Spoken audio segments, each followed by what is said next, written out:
Saudações, sejam bem-vindos, sejam bem-vindas. Vamos falar de literatura, dicas de literatura. Vamos falar de literatura italiana. Literatura italiana.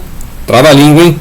Pois é, vamos falar então de Umberto Eco e Italo Calvino, que estamos falando de Umberto Eco já com o nome da Rosa, mas não vamos falar dos aspectos metafísicos, religiosos, né? Vamos falar dos aspectos engenhosos da obra. Assim como vamos falar da obra do Italo Calvino pelo aspecto lúdico, né? Vocês sabem que o Italo Calvino, assim como Giorgio Perec, participaram de um grupo de literatos nos anos 60 chamada Oulipo, que é uma oficina de literatura potencial. Oulipo, oficina literatura potencial. Muito bem, o que era isso? Eles tentavam fazer certos mecanismos, certos jogos, uma coisa meio lúdica, certas restrições. Vamos escrever um texto só cortando a letra A, vamos fazer um texto cortando a letra E, vamos fazer uma palíndromos, né? Vamos escrever de trás para frente, frente para trás. Eles inventaram esses joguinhos com os textos, né? Então é uma questão mais lúdica, vamos estabelecer regras, né? Vamos repetir personagens, vamos repetir letras. E assim, inventam regras e tentam seguir essa regra até o final da história, né? Então, eles inventam a restrição para eles mesmos e tem que seguir a restrição. Então, o aspecto lúdico, ou seja, você trabalha a literatura como um jogo. E Umberto Eco fez muito isso, né? E Italo Calvino. Então, vamos falar das Cidades Invisíveis. As Cidades Invisíveis, que é de 72, é um livro assim, que ele é vários contos, mas são entrelaçados porque tem alguém narrando, de certa forma, né? Assim, há uma estrutura de fundo, uma coisa histórica. Imagine que você está lá no século XIII com o Marco Polo visitando a corte chinesa, né? Como a gente sabe o que aconteceu, Marco Polo foi um dos primeiros europeus a fazerem contato com a corte da China, né? Então a visita, a Rota da Seda, etc, né?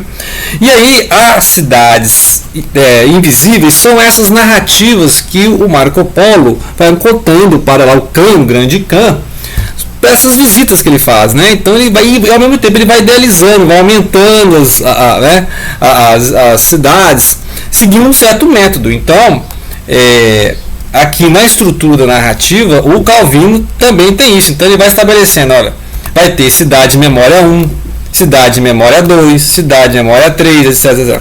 Depois ele pega a cidade de desejo, cidade de desejo 1, cidade de desejo 2, cidade de desejo 3. Ele vai pegando certos aspectos da cidade, o que se espera das cidades.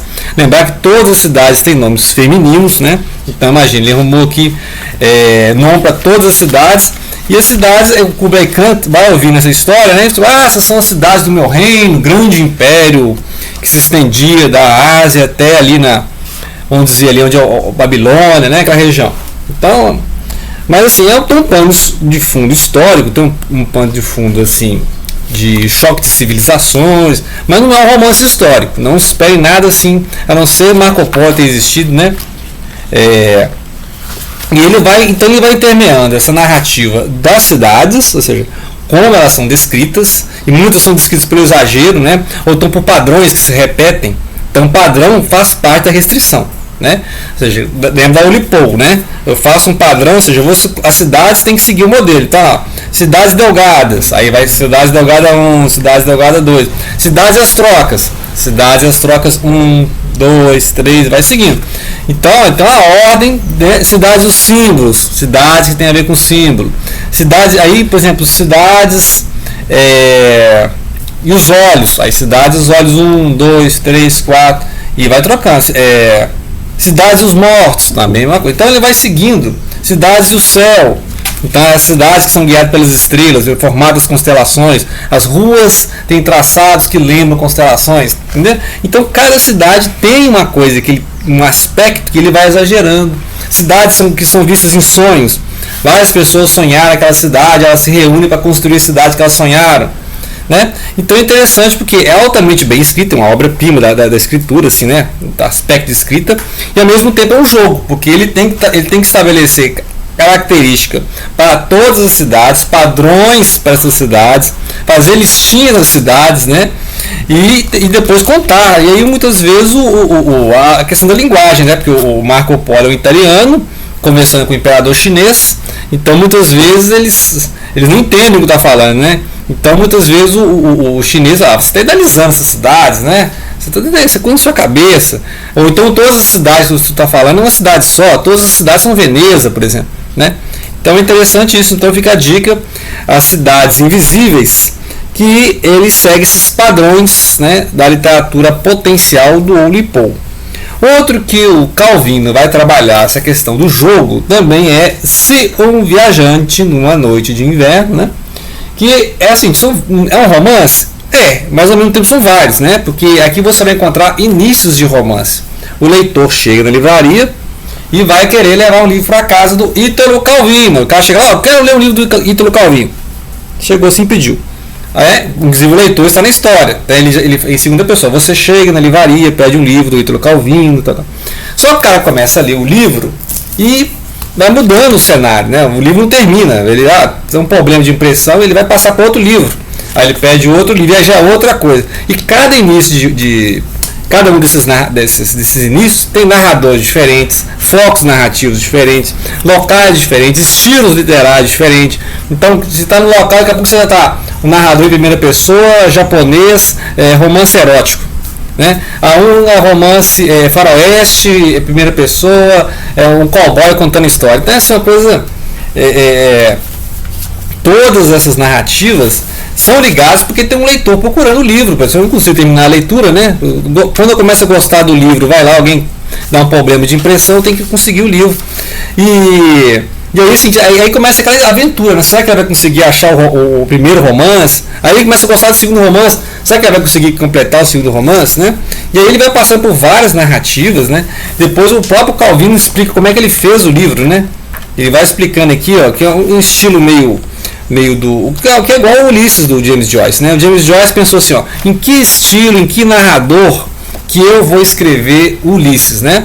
A obra-prima que já foi em 1922, tem 100 anos, né? Centenário do Ulisses, que ele pensou assim, então cada trecho do livro, né? Cada episódio, eu vou dar um narrador, vou dar uma estrutura, vou dar um foco. Então aí você tem um foco, ora você tem no jovem Stephen Dedalus, ora você tem lá no Leopold Bloom, depois no final você tem a Molly Bloom, você tem pessoas na rua, e ele vai seguindo as pessoas na rua, você tem o pessoal no bar, enfrentando lá o Leopold Bloom, aí você muda o foco narrativo pro pessoal no bar, então o pessoal no hospital, aí muda, então o pessoal na biblioteca mesmo, então dependendo do local ele vai mudar os focos e vai mudar o estilo. Então, os estilos que o James Joyce é parodiando, né? É aqui a mesma coisa. Então, ele vai mostrando aqui, né? O romance da neblina, o romance da experiência densa, o romance simbólico, o romance político e existencial, o romance brutal ou cínico, né? Um romance de angústia, um romance lógico e geométrico, um romance da perversão, um romance telúrico primordial e um romance apocalíptico. Então, os tipos, né, que ele nomeou os tipos e vai mudando. Então, uma hora você está na revolução, daqui a pouco você está na cena erótica, daqui a pouco você está na aventura no faroeste, né? Então ele vai juntando esses vários estilos na narrativa principal que permeia todos, que é de alguém estar lendo um livro. Alguém está lendo um livro, né? E tem vários personagens assim, marcantes, né? De pessoas que o cara está lendo o livro, acha que alguém está observando ele lendo o livro, né? O cara está correndo na rua e ouve um telefone e acha que é para ele o telefone. Então tem uns negócios assim meio os personagens estranhíssimos que tem na narrativa, né? E aí você unindo todos os nomes dos trechos, né? Você forma mais uma possível outra história que poderia existir, né? Se um viajante numa noite de inverno, fora do povoado de Malbork, debruçando-se na borda da costa escarpada, sem temer o vento e a vertigem, olha para baixo onde a sombra se adensa, numa rede de linhas que se entrelaçam, numa rede de linhas que se entrecruzam, no tapete de folhas iluminadas pela lua, ao redor de uma cova vazia, que história espera seu fim lá embaixo? Então, podia ser outra história, né? Então ele podia, desses trechos de nomes, né? E ele vai nomeando os tipos de livro que você vai ler, o livro que você quer ler, o livro que você idealiza, né? O livro que você nem imagina que existe, né? Então fica a dica, é um labirinto da leitura. E por falar em labirinto, vamos falar do Humberto Eco, que aqui faz homenagem ao Jorge Luis Borges, né? O Luis Borges, que é um argentino que trabalhou na biblioteca e escreveu Biblioteca de Babel. Este livro do Humberto Eco, nós estamos fazendo uma leitura pelo viés, assim, aspectos religiosos da obra, né? Que é um romance histórico, é um romance medieval, é um romance que fala de religião. Mas neste vídeo não vou falar de religião, nem de história, nem de política. Eu vou falar do aspecto narrativo, literário, qual é a estrutura narrativa para fazer o Nome da Rosa. O aspecto lúdico, né? A paródia que ele faz aqui, por exemplo, do Conan Doyle, né? Que é usar o Sherlock Holmes. Eu falei no vídeo anterior que é o Guilherme de Baskerville, né? Baskerville, que é aquele lá, o cão dos Baskervilles, né? Que é um dos episódios do Sherlock Holmes. E aí ele usa aqui e fala uma paródia com o Guilherme de Ockham, né? Que é um filósofo lá, que também fala assim, você deve reduzir o número de hipóteses, né? Assim, focar. E aí o Guilherme aqui da história, o monge, ele é bem focado, assim, ele pega uma estrutura, ele vai seguindo possibilidades de métodos de investigação, né? Então é um romance noir na Idade Média, né? Um romance noir porque é sombrio e realmente o aspecto do monastério é um aspecto sombrio, estão acontecendo crimes. E essa questão religiosa também está na estrutura narrativa. Por quê? Porque quem está cometendo o crime, ou as pessoas que estão cometendo o crime, espera que os monges achem que são os demônios estão agindo, porque não é a estrutura medieval, né? A questão o demônio está em tudo e tal. Então, quem está praticando o crime está imaginando, olha, o pessoal vai levar achando que é o diabo, então eu vou passando, né? Então ele vai continuando, mas aí o Guilherme percebe que não, tem um padrão, que o cara vai deixando pistas, né? Se fosse o diabo vai, né? Então é isso. Então ele vai mostrando, ele vai desconstruindo esse diabolismo, né? E fora que aqui tem sendo a Inquisição começa a investigar, a Inquisição vai falar que o demônio está possuindo os monges e tal. Então aí ele vai contraponto à Inquisição, né? Ele vai mostrando, ele é o racionalismo, né? O humanismo, ele acha que os monges estão sendo ameaçados por alguém, ou entre eles mesmos. Aí vai descobrindo as intrigas políticas, né? Que os monges têm várias facções, né? Então assim, o aspecto religioso está dentro da narrativa. A estrutura da biblioteca, né, é um labirinto, né? Um labirinto tem vários o nome dos continentes, o estilo dos autores. Eles tentam organizar a biblioteca, mas ela é sempre um labirinto. A biblioteca é incatalogável, não tem como organizar, né? É uma biblioteca que não tem como organizar. Então essa biblioteca do mosteiro que eles fazem lá no hexágono, depois tem subdivisões, depois tem corredores, só que para se perder ali é a coisa mais fácil, e é até de propósito, né? Porque só um certo monge treinado que vai lá no conhecimento. Uma pessoa comum não adentra o mosteiro, e mesmo que adentrasse aquele local, teria que ser guiado pelos corredores. Então o conhecimento é sempre afastado. E quem está ali é só os monges copistas, né? Então eles já recebem o livro, eles pedem o livro, já recebem, e só alguns privilegiados que conseguem adentrar o labirinto da biblioteca. Então a biblioteca aqui é o conhecimento inacessível, você não tem acesso e não queira saber, né? A ideia medieval de não queira saber.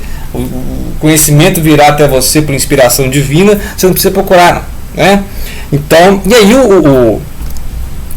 o Guilherme de Baskerville, ele é o racionalista, é o cara filósofo, né? Que é um detetive, então ele vai investigando as pistas, os padrões, né? Alguns deslizes criminosos ou criminoso vai praticar, ele vai pegar essa estrutura de romance policial, medieval, histórico. Todo mundo já está lembrando de quem nós estamos falando aqui, né? Hoje em dia que faz sucesso com isso aí, o pessoal acha que o Dan Brown inventou isso. Não, Humberto Eco já fazia isso lá nos anos 80, né? Então o Dan Brown só pegou essa ideia. O Código da Vinci é a mesma coisa, é um cientista detetive, um filósofo que vai lá seguindo as pistas do Leonardo da Vinci, né? Então o Código da Vinci fez um maior sucesso nos anos 2000, mas é a fórmula do Humberto Eco lá, né? Vários romances hoje em dia fazem isso, que é um livro de detetive, de suspeitas, de investigações, com fundo histórico, com algum personagem muito famoso, né? Então podem ser autores medievais, podem ser o Leonardo da Vinci, que é renascentista, né? Então é interessante isso, como é que um autor italiano tem, né? E Leonardo da Vinci também italiano. Então essa questão da Itália, da Idade Média, do renascentismo, né? Tem inspirado muitos autores e volta e meia faz sucesso algum livro assim que é histórico, né? Ao mesmo tempo é noir, ao mesmo tempo tem um detetive ali, né? Então você lê pelo enredo e nas entrelinhas do enredo você tem um enciclopedismo, né? Porque, por exemplo, para ler o Código da Vinci lá do Dan Brown, você tem que conhecer um monte de coisa da obra do Leonardo da Vinci, né? E aí voltou-se esse interesse pela obra do grande italiano renascentista, né? Então é isso aí, fica a dica. Vou voltar a falar do Nome da Rosa, continuando os aspectos religiosos e filosóficos, porque a obra é uma enciclopédia, né? Então você pode fazer várias leituras. Assim, é uma obra igual, por exemplo, Ulisses, você pode fazer várias leituras. É igual Montanha Mágica, você pode fazer várias leituras. É igual vamos falar aqui, o Grande Sertão Veredas, mesma coisa. Grande Sertão Veredas também você pode fazer vários níveis de leitura da obra, né? Inclusive o Humberto Eco fala isso, né? A obra aberta. Você pode ler várias coisas na obra. Inclusive o Humberto Eco, né, trabalha com semiótica, com a recepção da leitura e tal, né? Então fica aí a dica de literatura italiana, os dois mestres, né, do século XX, que é Italo Calvino e Umberto Eco. Agradeço a atenção, não se esqueça de fazer apenas uma coisa: compartilhar.